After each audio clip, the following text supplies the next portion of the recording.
Good movie all around. And now, Tone, now the next movie, this movie is definitely out there. Mm-hmm. This is another A24 joint. So we're doing A24 movies today. But this is Dream Scenario. This stars Nick Cage. We did our trailer reaction to this a couple months ago. It's a movie that really piqued our interest because the trailer itself, it was a cool concept. Basically, Nick Cage's character in the trailer was like, look, this guy keeps popping up in people's dreams. Like, what the fuck is going on? And he kind of becomes this overnight sensation. And so you watch the trailer, and you're like, oh, cool, that could be a fun concept. That could be interesting. And so we sit down and we watch it. And, like, first and foremost, what I want to say is, like, Nick Cage just, again, another movie that still shows that he's still one of the best in the biz, dude. And he got the recognition. I think he deserved the Golden Globe nomination that he got here. He's phenomenal in this movie. You get a more subdued performance early on, but you kind of get a hint of a little Cage rage, a little franticness. I mean, he's kind of all over the spectrum here, but he's still kind of like everything's kind of controlled. It's controlled chaos. Mm-hmm. His character is very just chill, very ordinary, forgettable character, much like the point of his character and the struggle that he ensues throughout the rest of the movie. But first of all, like, the charm Cage is really good. Yeah, that's where that charm comes in because he's got to be able to play like that. And he's excellent. He's exceptional in this movie. Now, the story that this movie tells, it's a unique path it takes to get to, like, the finish line. Like Nick Cage's character, he's this professor, but, early on in the movie, he finds out, he's one of these guys that's like, he's very smart, he's successful at what he does, but he has grander ambitions. There's other things that he wants to do, and he's always being told that he's just kind of a forgettable guy. There's nothing really special about him. He's just kind of there. Stay in your lane. Staying in your lane. He's just kind of there. And that's kind of like how it is when the stories start breaking about how, he starts hearing from people like, you were in my dream last night, and you were just kind of there. Mm-hmm. You were just there. You weren't doing anything. There's one girl she's dreaming about. She's stuck on a table, and there's alligators on the ground, and, like, she thinks she's going to die, and there's, like, his character just walks in the room, looks, and just walks away. And that's basically the premise of, like, all these dreams that people are having. And, like, you're like, okay, cool, that's interesting. So, like, he's there, but he's kind of offended by these stories, because he's not doing anything. He's just there. He's not being the hero. He's just there, and he's kind of like this forgettable guy that just shows up. So throughout the movie, you kind of watch his character kind of get offended by this a little bit. And then he starts talking about how, like, I want to be published. He wants this recognition. He wants all this attention. He's striving really hard to publish a book, but when he talks about the book, you're like, who the fuck is going to read this shit? They don't care about Nobody cares about the book. He's a professor, like, of botany or something like that, or physics or some shit. Biology of some sort. Biology, there you go. And he wants to write a book about plants or some shit. And, like, every time he brings up, everyone's just, like, so disinterested. You sound like Michael Cera right now. Michael Cera is he's got a great role. He does have a great role in this movie. He's got a really good role. So anyways, like his character's, goes through this struggle. He becomes this national phenomenon because everyone starts having these dreams, and he's there. He's getting interviewed over it. And there people are promising him, hey, we can make you famous and stuff. But, like, at the same time, he still is so focused on doing what he wants to do and what he wants to be remembered for. But it sucks because nobody gives a shit about it. They want to know why this dude is showing up in dreams. And they want to give him Sprite ads to work. Right.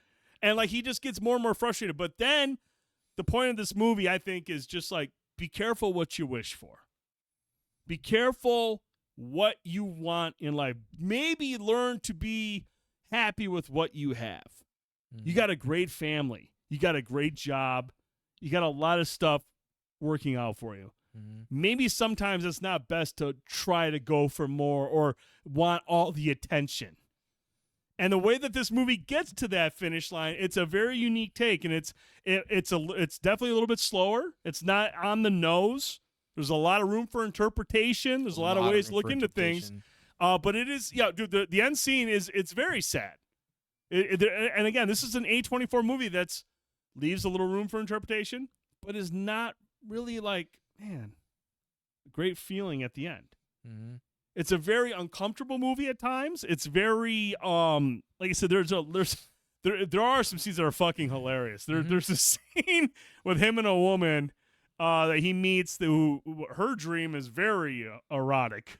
Hers is he is not just there, like he is there, and she tries to get him to reenact the scene. And it's fucking hilarious. It's awkward and it's uncomfortable, but it's hilarious too. But overall, like it's a good movie. It's an entertaining movie, but it takes a while to get to where it wants to go, and it's not a straight line path. It's not on the nose. There's a lot of like, what does this mean? And I'll even say like the ending. I don't know if it hit me like I wanted it to. Like I understand where we were at and how we got there and why we're there, but at the end of the time, I was like, okay, it was a cool ending. It was okay. I get it, but I mean, it probably could have been a little bit. Could have hit me a little bit harder. I feel like the ending, what made that unique is that he had wanted and given up all the things that he should have been happy about. Right. And they were gone from him, and he worked hard as hell to try and get them back. And finally, that hard work paid off. But in the end, it was still just a moment in time for nothing, right? In the end. But I think that the movie is something that needs to be watched a couple times because I feel like there's a lot of layers. Because what you're saying is absolutely correct. I think that's just one of the layers, though. Mm-hmm. But that's what's great about some of these movies like this. I mean, who directed this? Oh, the name escapes me. Can't think offhand.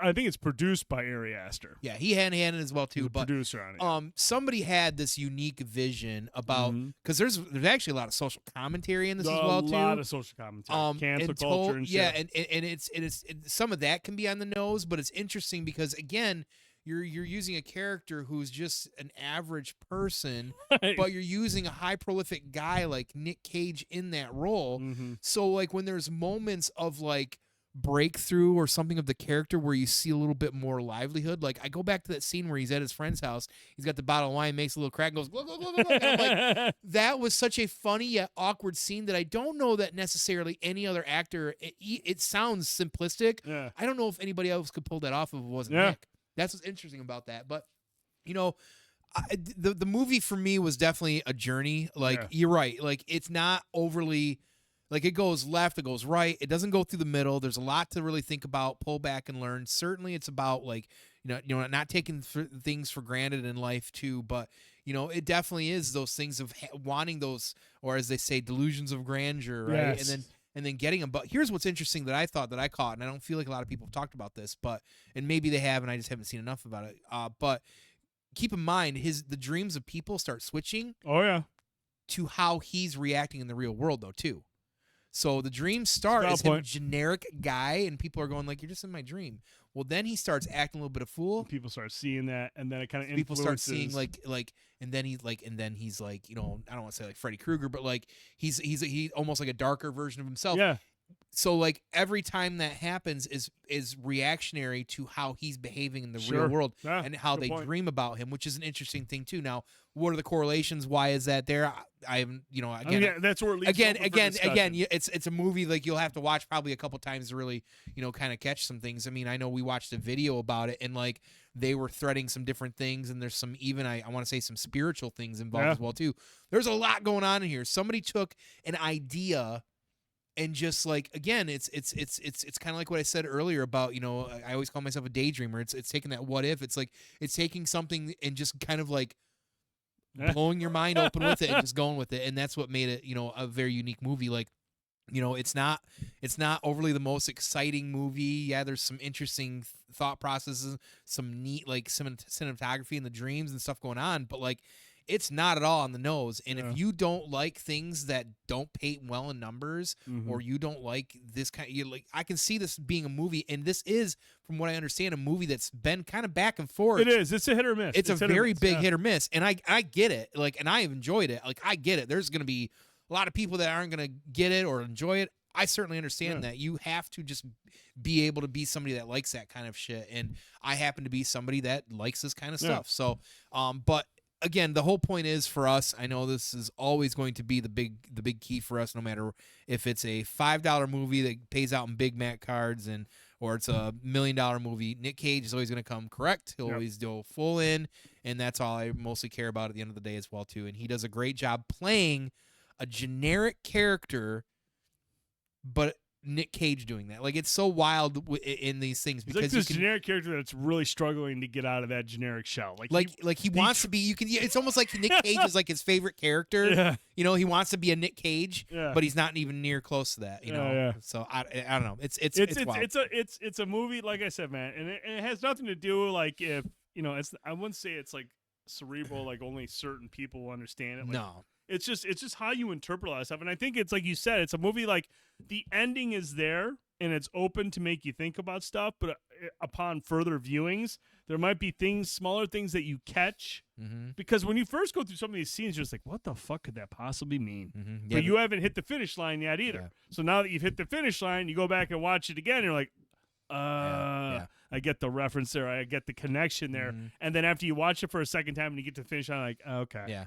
That's Makes why a we're little gonna bit more have to sense. watch it again. And soon. even then, you might still get to the finish line and be like, okay, I get what they're doing better, but maybe it just wasn't for me the way they did it. I mean, it's simple as that. It's just it's one of those movies. But like when it's that type of movie, if you've got me engaged watching it a second time, it's probably because the story's interesting, but because the guy who I'm watching the whole time is fucking amazing at what he does, and it's a great performance. It's a really, really good performance. The zebra thing's a very interesting thing about how they talk about those and how the zebra thing was really that's a huge part. That was a huge part. That's a big theme, and it's a direct correlation to exactly him in the in the world. So and it's cool how they kind of put that in there, and then you don't think about it, and then as you get to the end, you go back and you think about that, and you're just like, the I camouflage, can see. yeah. Yeah. He blended in normally as the rest of the pack, and then all of a sudden doesn't really stand out until something weird happens, and he stands out, and then he doesn't know how to react to it. Where does this movie rank on Nick Cage movies? Fuck. Oh yeah, I don't have time for that. I don't even know. God, I don't even know. Like I mean, this would be in the realm more for me of like a Pig, because I think there's a separation of the kind of movies that he does do. Like Pig's. This is more of a dramatic role. This is definitely. Because you look at Nick Cage, dramatic actor. You look at Nick Cage, cosmic actor. You look at Nick Cage, action guy. You look at Nick Cage, comedy guy. It's so fucking difficult to sit there and rank them all. He's obviously had some great dramatic performances. Leaving Las Vegas netted him an Oscar. I still think Pig, he got fucking absolutely robbed, not even getting a look at a nom. But I mean, like, man. Where does this rate all time? It's probably that 75 percentile, somewhere in there. But like he's That's had we do have a ring. We do know that's true. I should just go back and look at that video. I'm gonna slide it in here. But I feel like it's in that upper, I'm not gonna say top 5. No. It's really hard to make that argument, but like this is just one of his many memorable characters. It's just a memorable character, and it's a great performance, and it's, again, just a testament to this guy's ability to just create something that is unlike anything he's done before. And look, he will always take risks, and will they always work? No, but for the most part, I appreciate the fact that the character that he is portraying on screen is unlike any other character he's done before. And again, that's a testament to him. It's a testament to the director saying, do you. I'm gonna give you your motivation, and I'm gonna say action and cut. Everything else in between those two words is all you. All you. And more often than not, the guy does his job, and he does it like a fucking pro. So, want to get you guys and girls' thoughts. What are your thoughts on Dream Scenario? What the fuck do you think this movie is about? Is it more than what we were talking about? Is it less than what we're talking about? Let us know in the comments below. It's a thought-provoking movie. I think it's a well-acted movie, and I think everyone should see it and share their thoughts on it. Love to hear them. Would love to hear people's takes on stuff, because I think it's one of those movies, man, that's just open to